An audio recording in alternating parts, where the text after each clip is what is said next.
સમાચાર ગાંધીનગરથી રફતારનો રાક્ષસ હિતેશ 5 દિવસના રિમાન્ડ પર। જી હા, કાર ચાલક હિતેશને કોર્ટમાં રજૂ કરવામાં આવ્યો હતો। ગઈકાલે રાંદેસણ નજીક બેફામ કાર ચાલકે અકસ્માત સર્જ્યો હતો। આરોપી સાથે કારમાં કોઈ હતું કે નહીં તેની તપાસ કરાશે।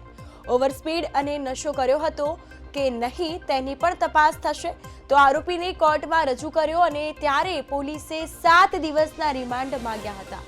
તો આ સાથે જ વાત કરવામાં આવે તો ઓવરસ્પીડ અને નશો કર્યો હતો તેની તપાસ થશે। આ સાથે જ વાત કરીએ તો રફતારનો રાક્ષસ હિતેશ 5 દિવસના રિમાન્ડ પર કોર્ટમાં રજૂ કરાયો। ત્યારે આ નિર્ણય લેવામાં આવ્યો કે તે 5 દિવસના રિમાન્ડ પર। તો ગઈકાલે રાંદેસણ નજીક બેફામ કાર ચાલકે અકસ્માત સર્જ્યો હતો ત્યારે 2 લોકોના મોત નીપજ્યા છે। આરોપી સાથે કારમાં કોઈ હતું કે નહીં તે અંગે તપાસ બાકી છે, તપાસ હાથ ધરાશે। આ સાથે જ વાત કરીએ તો આ અંગે પોલીસે હાલ તો તપાસનો દોર કડક કાર્યવાહી હાથ ધરી દીધી છે।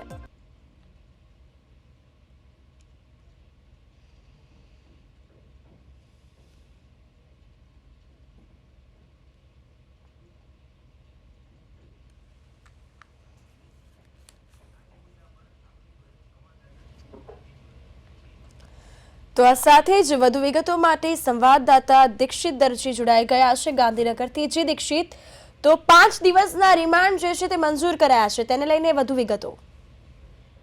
ચોક્કસથી વાત કરવા જઈએ તો તારીખ 25 ને ગાંધીનગરના રાધેસણમાં હિટ એન્ડ રનની ઘટના બનવામાં આવી હતી। ત્યારબાદ આજે આરોપીને જે છે કોર્ટમાં રજૂઆત કરવામાં આવ્યો હતો ત્યારે 7 દિવસના રિમાન્ડ માંગવામાં આવ્યા હતા। Hit and run MD overspeed અન્ય કોઈ ગુનાની જે છે તપાસ કરાશે। આરોપી સાથે કોઈ હતું કે નહીં તે અંગે પણ તપાસ કરવામાં આવશે।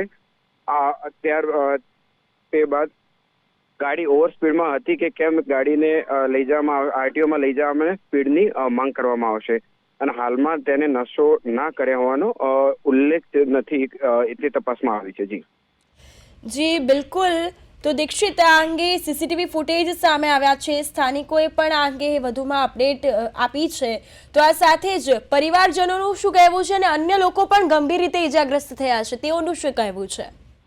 વાત કરવા જઈએ તો ગાડી જે સીસીટીવી ઉપરથી દેખાય છે ગાડી સર્વિસ રોડ હતો તે છતાં ગાડી 90 થી 100 ની સ્પીડમાં હતી તેવું સ્થાનિકોનું કહેવું છે। લોકલ દ્વારા એવું કહેવામાં આવ્યું છે અને જે ગંભીર રીતે જે ઘાયલ થયા છે એ લોકોને અને જે નજરે જે લોકો એક્સિડન્ટ છે જે જોનારા એ લોકોના દ્વારા કહેવામાં આવ્યું છે કે ગાડી વધારે પડતી ઓવર સ્પીડમાં હતી। પોલીસે બધાનું નિવેદન લઈને આજે કોર્ટમાં બધી રજૂઆત કરી હતી। ત્યારબાદ માંગ કરવામાં આવી હતી કે ગાડી જે છે આરટીઓમાં લઈ જવા અને સ્પીડની કઈ સ્પીડ ગાડીની શું સ્પીડ હતી તે દ્વારા માંગણી પણ કરવામાં આવશે અને પરિવાર દ્વારા કહેવામાં આવ્યું કે આરોપી પર ગંભીર ગુનો લાગુ કરવામાં આવે અને એને છોડવામાં ના આવે તેવી પરિવાર દ્વારા પણ માંગ કરવામાં આવી છે। જી બિલકુલ દીક્ષિત, તો સ્થાનિકોનું કહેવું એવું પણ સામે આવ્યું છે, અત્યારે જાણવા મળ્યું છે કે જે હિતેશ છે તેણે એટલું બધું ડ્રિંક્સ કરેલું હતું કે તે ઊભું રહેવાની સ્થિતિમાં નહોતો અને એવા દ્રશ્યો પણ સામે આવ્યા છે કે સ્થાનિક લોકોએ તેને ખૂબ જ માર માર્યો છે।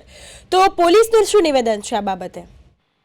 પોલીસની હાજરીમાં જ જે આરોપીને માર મારવામાં આવ્યો હતો ત્યારબાદ પોલીસની નજર સામે આ માર મારવામાં જ્યારે ગાડીમાં બેસાડી રહ્યા હતા આરોપીને પોલીસ સ્ટેશન લઈ જવા ત્યારે પણ સ્થાનિક લોકોનું પણ કહેવું છે કે દારૂની સાથે એણે અન્ય પણ નશો કર્યો હોય તેવું સ્થાનિક લોકોનું પણ કહેવામાં આવ્યું છે। પણ આ બધાની તપાસ જે એનું જે મેડિકલ રિપોર્ટ થશે ત્યારબાદ જ ખ્યાલ આવશે કે નશો કર્યો હતો કે કેમ।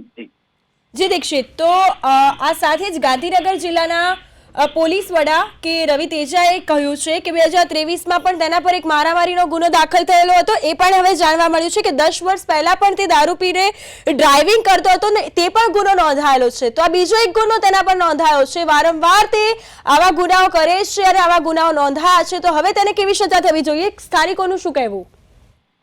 ચોક્કસથી વાત કરવા જઈએ તો તેના ઉપર અગાઉ પણ ગંભીર ગુના જે છે દાખલ કરવા પોલીસની આમાં ક્યાંક ને ક્યાંક ગેરરીતિ જાણવામાં મળી રહી છે, કારણ કે એના ઉપર અગાઉ પણ ગંભીર ગુના જે લાગેલા છે એના પહેલા પણ એ ડ્રિંક એન્ડ અકસ્માતના એક દિવસ પહેલાના પીડીપીયુ જે રોડ છે પીડીપીયુ બ્રિજ છે ત્યાં પણ તે ઓવર સ્પીડમાં હતો તેવું નજરે જોનારા જે સ્થાનિકોનું જે કહેવું છે એ પ્રમાણે કે ભાઈ જે દિવસ અકસ્માત થયો એની આગલી રાત્રે આરોપી નશાની હાલતમાં જે ઓવર સ્પીડિંગ કરીને જઈ રહ્યો હતો જે પીડીપીયુ રોડ છે તે ગાંધીનગરના પીડીપીયુ રોડ ઉપર જઈ રહ્યો હતો ઓવર સ્પીડમાં, ત્યાં બી અડફેટે લેતા રહી ગયો હતો તેવું સ્થાનિકોને એવું કહેવું છે। એટલે વારંવાર જો આ રીતના ગુના બનતા હોય તો પોલીસને કડકમાં કડક પગલા ભરવામાં સ્થાનિકો દ્વારા એવું કહેવામાં આવ્યું છે કે ભાઈ આ રીતના જો ગંભીર ગુના એના પર નોંધવામાં આવે છે, આ વખતે જે એને છોડવામાં ના આવે તેવું સ્થાનિક અને પરિવાર દ્વારા પણ એવું કહેવામાં આવ્યું છે. જી દીક્ષિત, તો આ સમગ્ર મામલો બન્યો ત્યારબાદ પોલીસ પણ ઘટના સ્થળે પહોંચી હતી અને ત્યારબાદ તેનું ગાંધીનગરમાં ઘર આવેલું છે ત્યાં પણ પોલીસ કાફલો પહોંચ્યો હતો. આસપાસના પાડોશીઓનું અને તેમના પરિવારજનોનું શું કહેવું થાય છે? આસપાસના લોકોનું આમાં કઈ નિવેદન બહાર આવ્યું નથી, પરંતુ એના ઘર પાસે તપાસ માટે પોલીસ જ્યારે પૂછપરછ એના પરિવારની કરવા માટે પોલીસ ઘટના સ્થળે બી ગઈ હતી. રિકન્સ્ટ્રક્શન પણ થયું હતું આરોપીનું અને ત્યાં સ્થાનિકોને પણ પૂછવામાં આવ્યું હતું કે આરોપીનું બેકગ્રાઉન્ડ શું છે અને આરોપી રેગ્યુલર બેઝે નશો કરે છે કે કેમ, તે બધી પૂછપરછ પોલીસ દ્વારા એના પરિવારને કરવામાં આવી હતી. જી.